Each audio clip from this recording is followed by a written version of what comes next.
Imagine raising your kids to wake up every morning, look in the mirror, and say, I am no longer my own.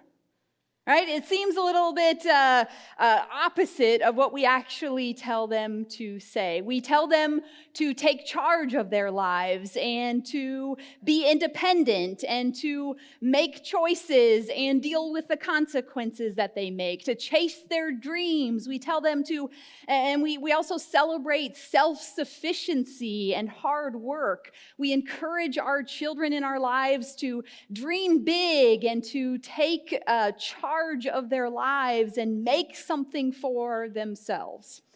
And yet, the very first line of the Wesleyan Covenant prayer shakes all of that up. And it says, I am no longer my own, but yours. That is the first line of the prayer, and it's a radical statement and a declaration of surrender. Okay, God, here we are. I am no longer my own. Jesus invites us to consider something very similar in Luke chapter 9. Chapter 9, verses 23 and 20 through 25 says, Jesus said to everyone, all who want to come after me must say no to themselves, take up their cross daily and follow me. He says, all who want to save their lives will lose them, but all those who lose their lives because of me will save them. What advantage do people have if they gain the whole world for themselves, yet perish or lose their lives? So on this Gratitude Sunday, we recognize that the first step of gratitude is recognizing to whom we belong. Our perspective starts to shift when we acknowledge that our lives and our resources and even the very breath in our lungs are gifts from God. Now, God gave us instructions at the very beginning of the Bible. We read about them, and God gave us instructions that we are to be stewards of all creation. Now, stewardship is grounded in gratitude. Again, we tell our children, right? Aren't you thankful for your toys? You should take care of them, right? That's what God is telling us. But stewardship is grounded in gratitude. It's revealed to us through prayer, and it's lived out in our faith. It's lived out in our life. So by stewardship, I'm talking about our time and our money and our gifts. All of those things reflect our faith. Now, this is why Jesus' words in Luke chapter 9, verse 23, that's why they're so powerful. Jesus says, all who want to come after me, all who want to follow me, right? Everyone who wants to be a follower of Jesus must say no to themselves. And if we're honest, being self-centered is not just a kid thing. Many adults spend far too much of their lives living that way because we don't like to say no to ourselves. But according to Jesus, true life isn't found in gaining more for ourselves, but it's about actually surrendering ourselves to God's purpose and God's mission for the world. Now, this idea of being less self-centered and being more grateful, it connects deeply to the themes that we've been talking about for the last 6 months or so. Think about it. We talked about how God multiplies what we surrender, whether it's generosity or faith or time or money. We can cause a ripple effect when we give. We talked about the Lord's Prayer, where part of the prayer says, give us this day our daily bread. And this isn't a demand from God, but rather it's an act of trust to God is because God is the one who provides. Then we talked about, recently, we talked about this outward focused mission of ours, because if we are no longer our own, then our focus shifts from inward to outward, and to our families, and to our neighbors, to our cities, and to the ends of the earth, so that God's love might be known through us, through our actions, as we witness to the ends of the earth. Now, ultimately, surrendering is not about losing ourselves. It seems like it when we say, okay, I surrender, right? I give in. But surrendering to God is about finding our true identity as followers of Jesus. It's about trading self-sufficiency for a deeper, richer life that's full of trust and gratitude and purpose. It's about finding purpose both as individuals and collectively as the church. When we live like we belong to God, we experience true freedom, not fear. And then our lives begin to overflow with gratitude. Now, our experiences, our own individual life experiences, the ones that we control and the things that we don't control in our lives, those things shape what we are grateful for. Now, if you have faced a serious illness, you probably have a deeper appreciation for doctors and medications. If you've struggled with food insecurity, you probably view and value community food pantries and little free pantries in a little bit different way. Right? Our experiences shape what we are grateful for. But when we let go of just focusing on ourselves and we truly connect with Jesus and others that Jesus cares deeply about, which is the world, everyone in the world, our gratitude begins to grow more.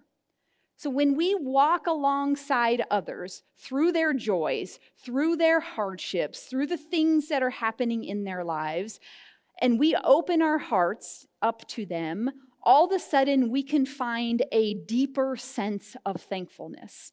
So I want you to keep that in mind as you listen to this story.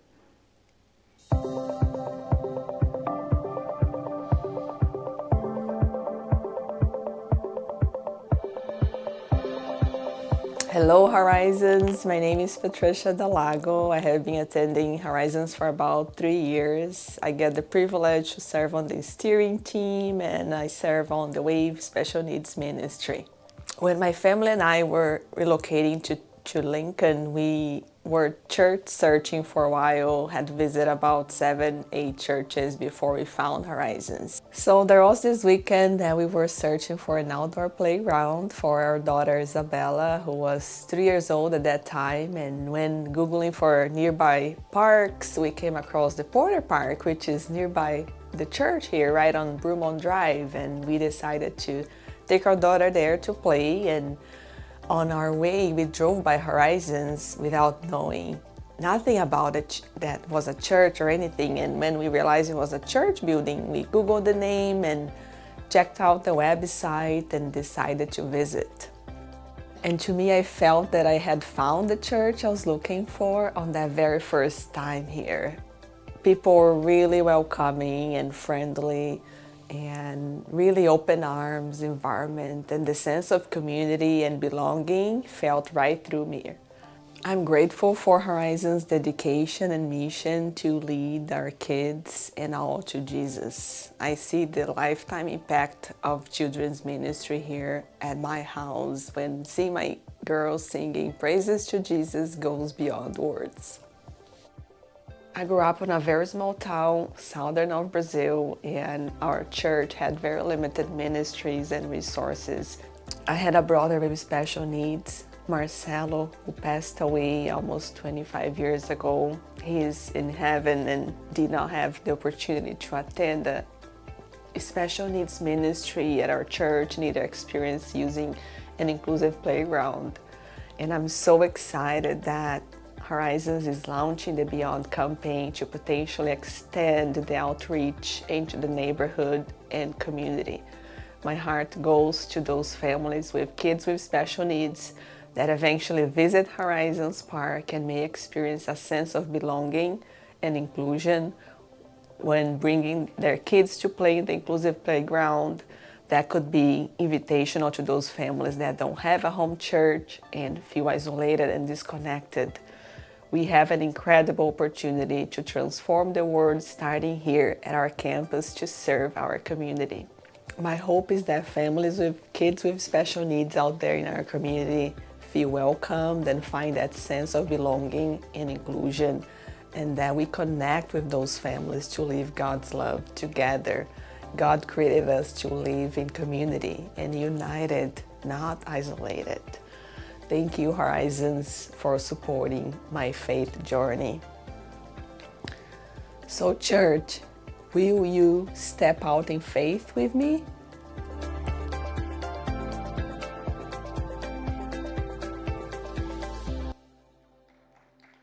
Yeah. Patricia's life experiences give her the passion and her purpose in life. It's why she's committed to supporting not only the Beyond campaign, but she has a very special place in our Wave ministry. And I know that many families are so thankful that their child has an opportunity to be a part of the special needs ministry here. And I would just want to say, if you have a passion for working with kids with special needs, two of our very awesome, dedicated Wave volunteer leaders, they actually had a job transfer and moved last weekend to KC. So if you are passionate about working with kids with special needs, please let us know and we'll tell you more. Patricia's story is now our story. That story, her story, and the story of others, those that we haven't even met yet, is what our Beyond campaign is all about. And when we share our stories and give ourselves to God, we begin to think about what if surrendering means that I get to be a part of what God is doing. Now, I want to share a little bit of my story and how gratitude toward God has changed my life. So Tom and I, we don't have little kids anymore. Many of you have never even met our sons because they live in different cities. But for about 10 years, both Tom and I worked in a church when our kids were growing up. So everyone knew our kids. They knew the good sides of our kids, and they knew, the other side of our kids. So it's kind of weird for us, for you guys not to know our kids. I mean, our church family. You guys are our church family. So I remember one time when our kids were little, and the lead pastor that I served under at the time, he witnessed one of my young children have this major meltdown, like a major meltdown. I couldn't get him into the building. He's running from me. He's screaming. Like I'm on the verge of screaming, but I also wanted to cry, right? I was embarrassed, like had all the emotions. You know it, right? You've experienced it or you've seen this before. And I remember later on in that day, it was hours later after this happened, this pastor that I served under, he said, "Hey, you're a really good mother," and kind of walked out of my office. Now, this pastor was not always really quick to say kind of those kind of words, but I remember that moment so well. I felt supported and loved, and I felt like, okay, I can keep doing this mothering thing, even though I felt like I didn't have it all figured out. And I think back to that moment and how thankful I was that he said something. And I think back to that moment. Now, this pastor was old, right? And I think I didn't know his kids either, right? They were grown. They lived in different parts of the world. But now Tom and I are the old ones, right? Now we get to support the parents of the next generation. Like, that's what the church is about. And so my gratefulness for the church goes beyond my children. So I know many of you don't have children. So maybe you're like, I can't relate to this, but I can tell you just as many more stories about how my church family was here for me personally. So supporting the church with our finances was is really important to us. It's always been something we've done since we were very first married. We always gave to the church, but for different reasons over the years. When we were first married, we gave to the church because that's what our parents did. And we gave because we were supposed to, we thought. And so back then, our strategy for giving was pretty simple. Whatever was left over at the end of the month is what we gave, and that's after bills and after all of our needs were met, and then most of our wants, right? And then we gave, what was left. It wasn't much. And then we started pledging during the general campaign, the annual stewardship campaign that came up, and we started pledging, so our amount increased a little bit, and our consistency certainly increased a little bit. And we slowly started increasing what we were giving, working on our way to tithing, or giving 10% of our income. Now, somewhere along the way, it wasn't just the amount that changed, it was the meaning behind why we were giving. Tom and I struggled for quite a few years through some really tough things in our marriage. We almost gave up. We almost didn't make it, but we decided to explore God's forgiveness together. We were both on the same page, and we wanted to see what God's forgiveness could look like in our marriage, and we came out, thankfully, very much stronger on the other side. And so tithing to the church became something we were excited about because we were so very thankful for what God did in our family. And we think, what if more people could experience God's love and forgiveness and grace? What if more people could experience the church? So now we continue to give a tithe to the general fund every month. We also support a little extra to Project Hope and another organization we love. But now we knew that this Beyond campaign was starting up, and we had to decide, okay, how much are we going to give to that? So Tom and I use a very sophisticated method for making big financial decisions. When we're choosing how much to give to a major church campaign versus going on an extravagant vacation. So what we do is this. We count to 3. We both get a number in our head. We count to 3, and then 1, 2, 3, we both say the number out loud. We do it almost for every decision, right? This is what we do. We like to play games. So for the Beyond campaign, we're like, okay, over the next 3 years, how much are we going to give to the Beyond campaign? 1, 2, 3, we blurted out the numbers, 8,000 and 7,000. And we high-fived each other because, hey, we thought that's a pretty good amount. Plus, we're really close. We're really similar. Sometimes we're way farther apart. And so we're excited for that. But we decided to pray and decided to look at our budget, and we decided to really consider what this Beyond campaign was all about and what it means to us to be a part of it.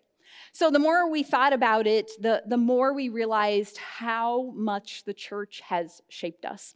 It has helped us raise our kids. It has helped us grow and deepen our faith. It has given us friendships and community that still surrounds us today. And we also believe that the church is making a real impact, not just on our lives, but on the lives of others and in the city and even all the way around the world. So Tom and I, we regrouped. We looked again at our budget. We continued to pray, and we landed on $20,000 to committing to the Beyond campaign above our regular tithe to the general fund. And I'm saying this, that's not an easy number for us. This is not, this is a sacrifice for us. There are some things that we will have to give up because of this. But because we thought, what about kids like Marcelo, Patricia's brother? Kids who deserve to have a place where they feel included. And we thought about a church where every person, young and old, and is welcomed and loved and feels like they belong.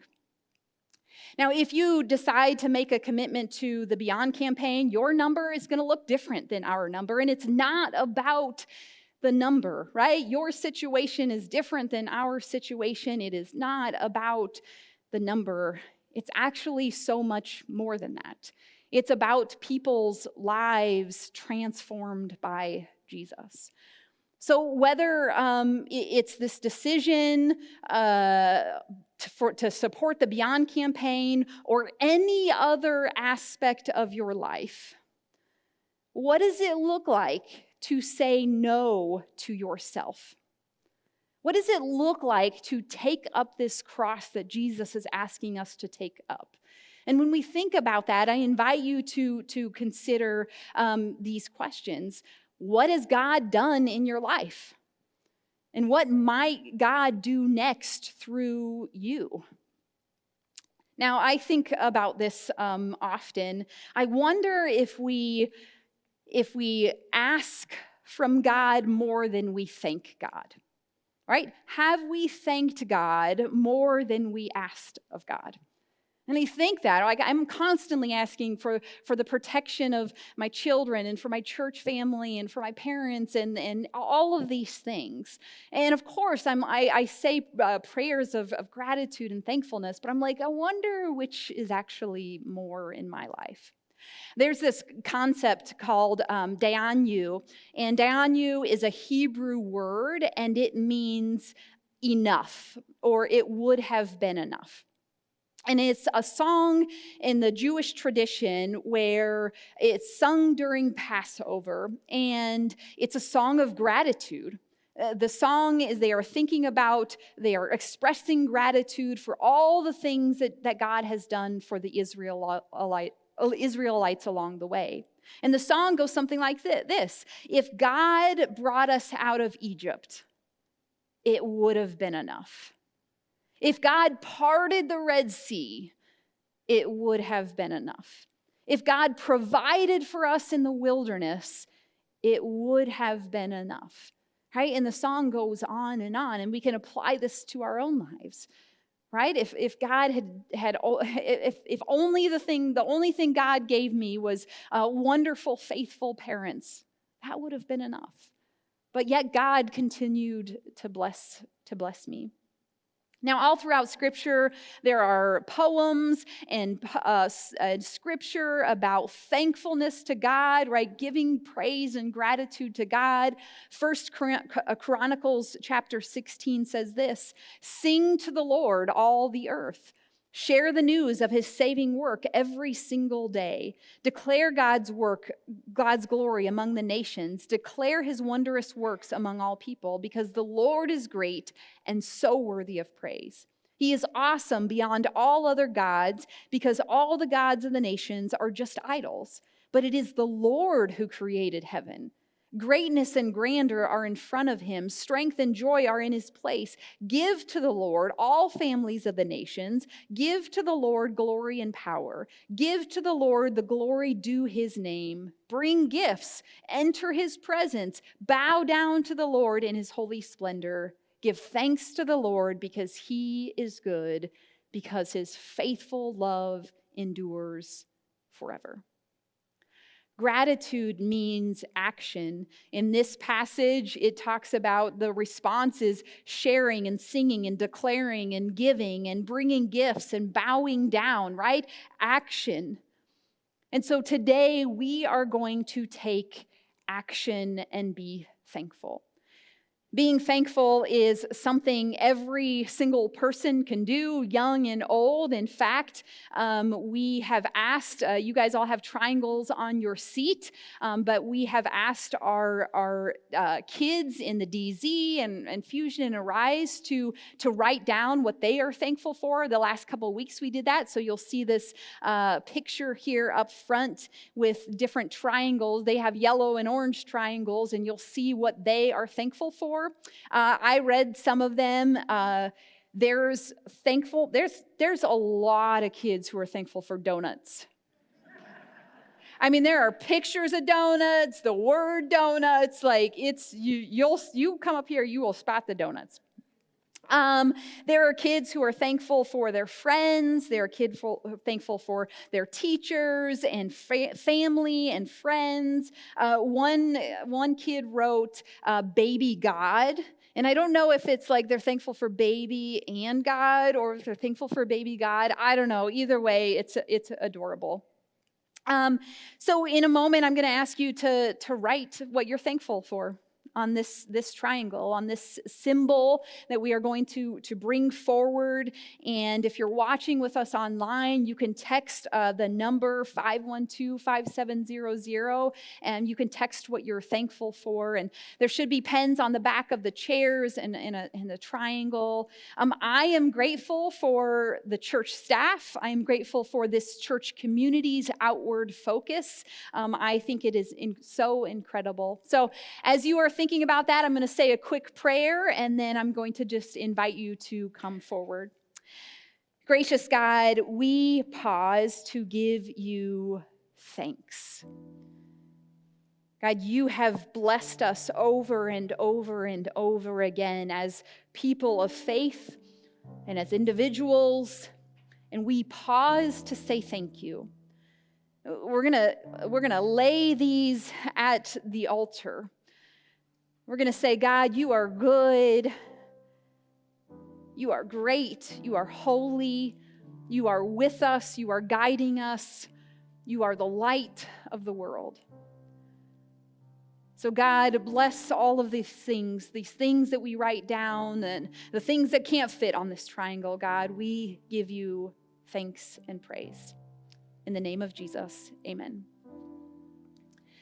So as you come forward, as you finish, you can put them in the little pots or the little baskets on the tables, and just come up forward and give thanks to God.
morning, Horizons. I am Mary Kidding, and this is Chris Berger, and we are the Beyond the Horizon Capital Campaign chairs.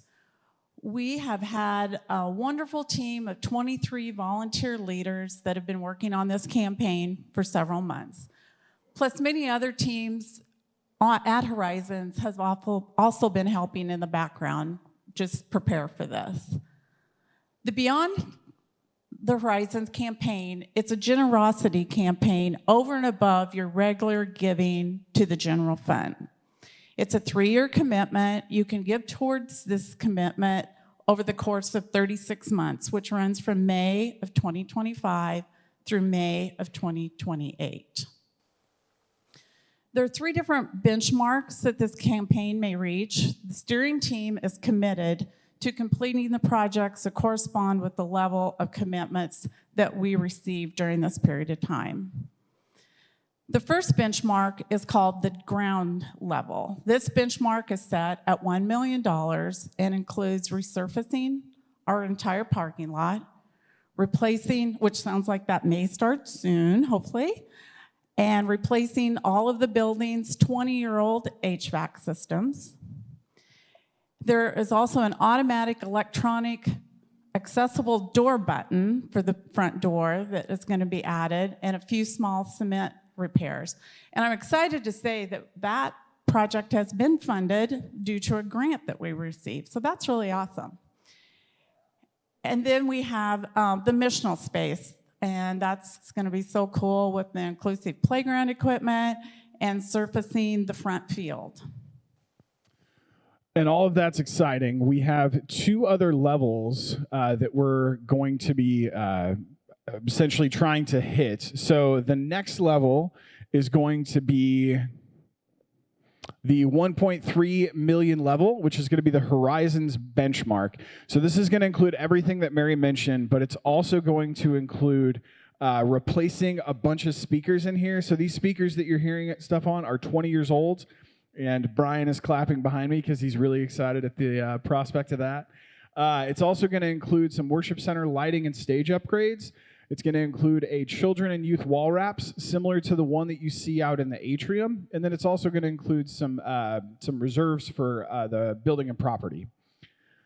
The third level, it also is going to include additional landscaping for the inclusive playground, a walking path, and then adding a picnic shelter and picnic tables and benches.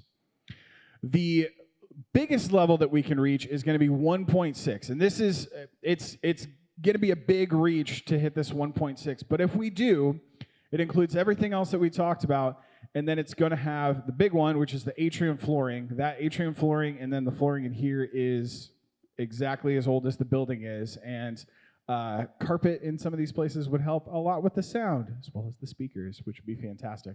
It's also going to include additional kitchen appliances, window blinds, security cameras, and then also some electrical additions to the outdoor and the bob area. Let's keep going here. All right. So we've been at work with this and having early conversations with families. And with this, we had the 1 million, 1.3, and 1.6. And with just commitments from 11 families, we are already at $425,000. So we are well on the way to this project, but we are going to be asking for commitments from you all for this project to get this started. The other thing is, because that number is already so high, we are going to be starting work on the parking lot. I talked to Derek about this on Friday, and he said maybe this week. So if you come next week and there's already work happening on the parking lot, that is exactly what's going on here. So we can't wait to see what happens as we go beyond the horizon. If you have any questions during this, just go ahead and reach out to me and Mary, talk to Mandy, talk to the staff. Everybody here can answer questions for it. So we just thank you very much for this and are excited for where this is going.